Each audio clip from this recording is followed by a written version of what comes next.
आप जितना भरोसा भगवान पर करते हो उतना भरोसा डॉक्टर पर भी करना चाहिए। शिव का एक रूप है डॉक्टर, शंकर का एक स्वरूप है डॉक्टर। डॉक्टर अपना काम करेगा और तुम्हारा चढ़ाया गया एक लोटा जल अपना काम करेगा। आप अपनी भक्ति में इतने लीन हो, इतनी भक्ति करो कि मेरा महादेव तुम्हारे साथ कदम से कदम मिलाकर काल अधिपति महाकाल राजा आपके पास में हो और आपके दुख का हरण कर ले। कुंदकेश्वर महादेव एक नाम ही काफी है। जो दवाई तुम्हारे शरीर को ना लगे, जो औषधि तुम्हारे शरीर को ना लगे, तुम खाते खाते बहुत समय हो गया, दवाई काम नहीं कर रही, तुम्हें ऐसा लग रहा है कि मेरे ऊपर दवाई का असर ही नहीं हो रहा, मैं तो ठीक ही नहीं हो रही, तो कुंदकेश्वर महादेव का नाम लीजिए। कुंदकेश्वर दवाई वही, डॉक्टर वही, बस उस दवाई को कुंदकेश्वर का नाम लेकर खाकर देखिए, वो दवाई असर करना प्रारंभ करेगी।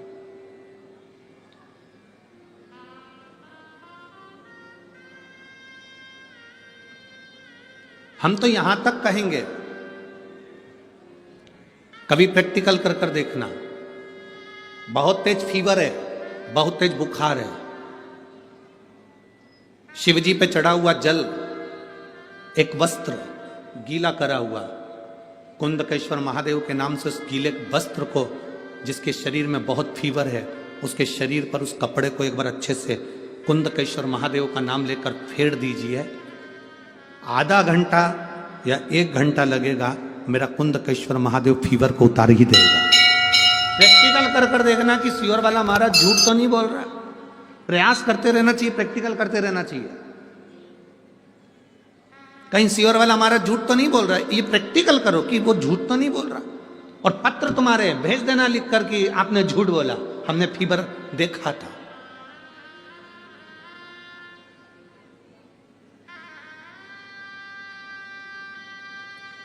एक पत्र है, छोटा सा है पर पत्र बड़ा अच्छा है। मैं सुनीता जायसवाल, सरोज जायसवाल, फिरोजपुर कैंट, कहीं बैठी हैं पंजाब, कहीं बैठी हो आप ही हैं, हाथ हिला दो। श्री शिवाय नमस्तुभ्यं। सुनीता जायसवाल, सरोज जायसवाल, फिरोजपुर कैंट, पंजाब। मेरा मोबाइल नंबर ये है। गुरुदेव, मेरे पति को अटैक पड़ा, हम उनको हॉस्पिटल ले गए।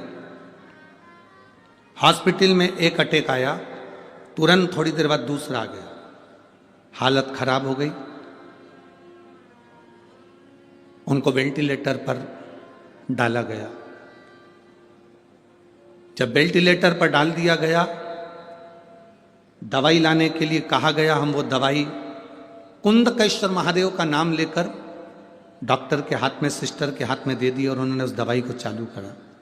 गुरुदेव, हार्ट मात्र 25% काम कर रहा था। डॉक्टर के हिसाब से हम ना तो उनको पानी पिला सकते थे शिव जी का चढ़ा हुआ, ना हमको बेलपत्र दे सकते थे। अब घबरा गए कि वेंटिलेटर पर दें क्या। सियोर वाला महाराज तो कहता है कि शंकर पे चढ़ा हुआ पानी लोग पीते हैं तो रोग मुक्त होता है, बेलपत्र खाते हैं तो रोग मुक्ति होती है। अब ये वेंटिलेटर पे ना हॉस्पिटल में डॉक्टर जाने दे रहा है और ना हम कुछ दे सकते हैं, करें क्या। जो दवाई डॉक्टर ने लाने को कही थी, उसी दवाई को कुंदकेश्वर महादेव का नाम लेकर हमने दिया। डॉक्टर ने उनको वेंटिलेटर पर पटक कर रखा था और जैसे ही पहला डोज दिया, बाबा की कृपा, इतने समय से दवाई चल रही थी, वो दवाई असर नहीं करी। और जो दवाई हमने कुंदकेश्वर का नाम लेकर दी, उससे हार्ट जो 25% काम कर रहा था वो 45% पर आ गया। ये शिव तत्व है, हमने खुद आजमाया है गुरुदेव। फिर हमने उनका जब हार्ट 45% काम करने लगा, तब उनके कंधे में भी थोड़ा थोड़ा तकलीफ हुई। शिवजी का चढ़ा हुआ जल हम उनको देने लगे, वेंटिलेटर से उतारा गया और बाबा की कृपा से वो ठीक हुए। हम बाबा को यहाँ प्रणाम करने के लिए आए हैं। ये शिव तत्व है। बैठिए, हर हर महादेव, बैठिए। ये शिव भक्ति है।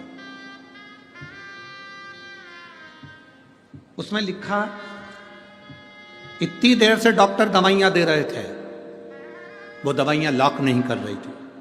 याद आया कि पानी नहीं पिला सकते, बेलपत्र नहीं दे सकते, तो कुंदकेश्वर महादेव का नाम लेकर दवाई देना प्रारंभ कर दिया। कुंदकेश्वर शिव तत्व है उसमें।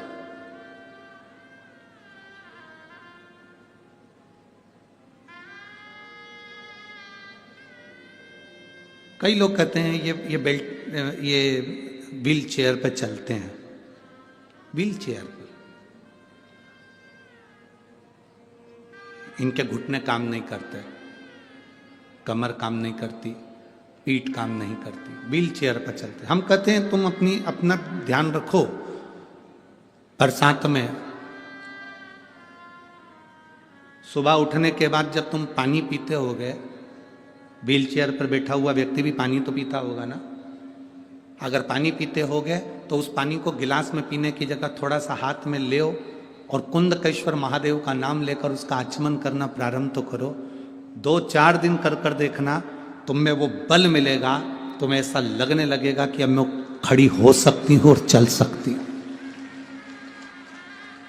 जो दवाई खाते आए हो वो खाओ, जो ट्रीटमेंट कराते आए हो आओ, जैसा करते आए हो वैसा करो, पर उसमें कुंदकेश्वर महादेव की भक्ति का बल बढ़ना चाहिए। उसमें एक विश्वास। और अच्छी तरह से समझ लो, जिस घर में बच्चे मंद बुद्धि होते हैं या बुद्धि उनकी कमजोर होती है, मुंह में से राल टपकती रहती है, दृष्टि नहीं होती, हाथ पैर से विकलांग होते हैं या शरीर पूरी तरह से बेकार होता है, बच्चे में विवेक नहीं होता, लोग कहते हैं इसमें अक्ल नहीं, बुद्धि नहीं है, इसका विकास नहीं हो पा रहा, ये सब बच्चे 18 साल के हो गए, ये 7 साल का रह गया, इसमें विवेक नहीं है, हम उनके लिए भी कहेंगे। गाय अपने बछड़े को जब दूध पिलाए, और गाय जब बछड़े को दूध पिलाए तो बछड़ा जब दूध पीता है तो उसके मुंह में फेन आ जाता है। दोनों साइड में बछड़े के मुंह में फेन आएगा, उस फेन को चम्मच में निकाल लीजिए, और अमावस्या का दिन हो उस दिन कुंदकेश्वर का नाम लेकर उस बच्चे को, जो मंद बुद्धि है, उसको 2-3 अमावस्या लाकर उस दूध का फेन, बछड़े के मुंह का फेन उस बच्चे को पिलाना प्रारंभ करिए। बच्चे का माइंड काम करना प्रारंभ करेगा, धीरे धीरे विकास करेगा। कुंदकेश्वर महादेव की भक्ति आनंदता देती है। कुंदकेश्वर महादेव कोई साधारण नहीं है। माता पार्वती जी बैठी थी, बिदल उत्पल आ गए। ये वो असुर हैं बिदल उत्पल जो माता पार्वती जी की सुंदरता को देखकर आकर्षित हो गए थे। माता पार्वती जी की सुंदरता देखकर आकर्षित हो गए।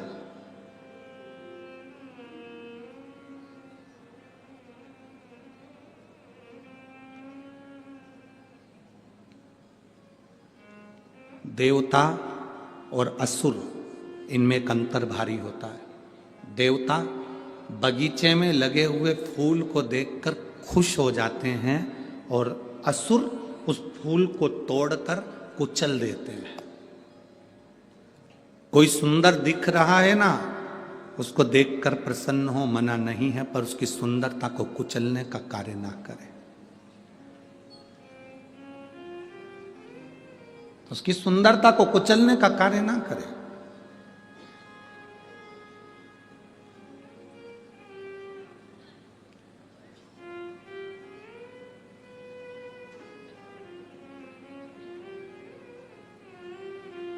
शिव महापुराण की कथा कहती है, बिदल उत्पल ने जब माता पार्वती जी की सुंदरता देखी, दुनिया में ऐसा कौन है जिसने माता पार्वती की सुंदरता नहीं देखी?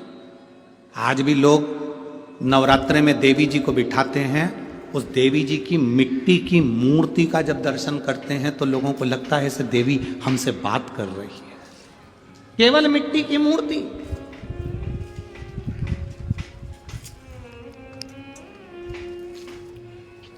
तुम्हारे भटिंडा में बहुत मंदिर होंगे, सारे मंदिर में घूम लेना, एक देवी जी का मंदिर है, उस मंदिर में चले जाना।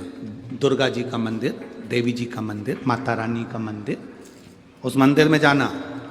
राम जी के पास में भी सीता जी होंगी, कृष्ण भगवान के पास में राधा जी होंगी, ब्रह्मा जी के पास में ब्रह्माणी होंगी, भगवान नारायण के पास में स्वयं लक्ष्मी होंगी। और एक बार दुर्गा जी के मंदिर में जाना, देवी के मंदिर में जाना, उस देवी की प्रतिमा का मुखाग्रविंद का दर्शन करना, उनकी सुंदरता का दर्शन करना, आपको लगेगा कि माँ कितनी सुंदर है, माँ का स्वरूप कितना सुंदर है।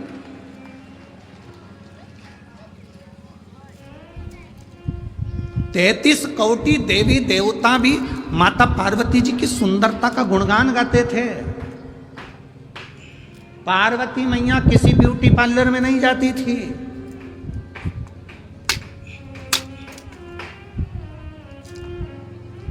कोई सोने का आभूषण नहीं पहनती थी। उनके पिता हिमालय राज ने उनको सोने के आभूषण दिए थे, दहेज में बहुत कुछ दिया था, पर नहीं पहनती थी। दहेज तो इतना दिया था, हिमालय राज ने इतना दहेज दिया था, इतना दहेज दिया था, इतना दहेज दिया था कि माता पार्वती जी के 7 बार अवतार हो जाए तो इतना दहेज हिमालय राज ने माता पार्वती जी को दिया था कन्यादान में।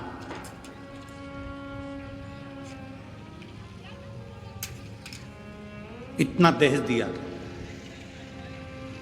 जब विदा होने लगी, शंकर भगवान ने पार्वती जी से कहा चलें?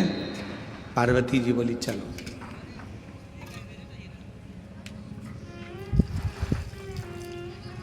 पार्वती जी हाथ जोड़कर बोली, बाबा भोलेनाथ जी से, मेरे पिता ने इतना दहेज दिया है, हाथी घोड़ा पालकी और ढेर सारा अंबारी सोना चांदी हीरा पन्ना आभूषण रतन माणिक मोती सब, अंबर पीतांबर लहंगा चोली सब दिया।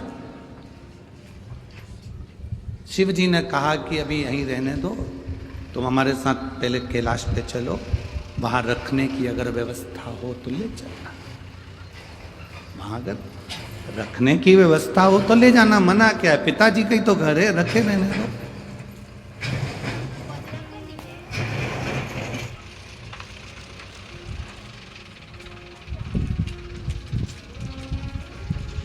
आप सबकी शादी हुई होगी, मेरी जीजियों, मेरे जीजा उन तुम्हें ब्याहने के लिए आए होंगे। आप सबकी जब शादियां हुई होंगी और मेरी जीजियों तुम्हारे कन्यादान में ढेर सारा सामान दिया होगा, बर्तन इतने बड़े बड़े भगोने, बड़े बड़े थालियाँ, गिलास, चम्मच, बर्तन, कपड़े, अलमारी, सामान सब तुम शादी कर कर आई तो अपने साथ लेके आई थी सारा बर्तन? जम के तो बोलो।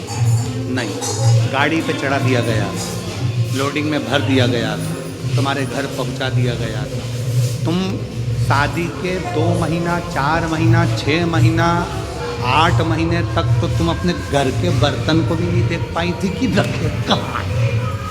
बोलो दीजिए सही है कि गलत? कहाँ पड़े हैं बर्तन तुम्हें नहीं मालूम, कहाँ पड़ा है सामान तुम्हें नहीं मालूम, तुम तो पटक दी। क्यों? क्योंकि मैं पति के घर में जब आई, मैंने देखा पूरे घर में बर्तन जमे हुए हैं, फर्नीचर बना हुआ है, गाड़ी कपड़ा सब रखा है। मेरे कपड़े की क्या जरूरत, मेरे बर्तन की क्या जरूरत? सास ने कहा बेटा तुम्हारे बर्तन मम्मी रख दो, बोरे में भरे, बड़े बड़े बारदान में भरे, सिले ऊपर टांग पर कहीं भंडारे में उनको पटक दिया। आज तक तुम्हारी शादी के बर्तन बोरे में बंधे हुए भरे हुए आज तक पड़े होंगे, अभी तक नहीं निकले। वो तो तुम जब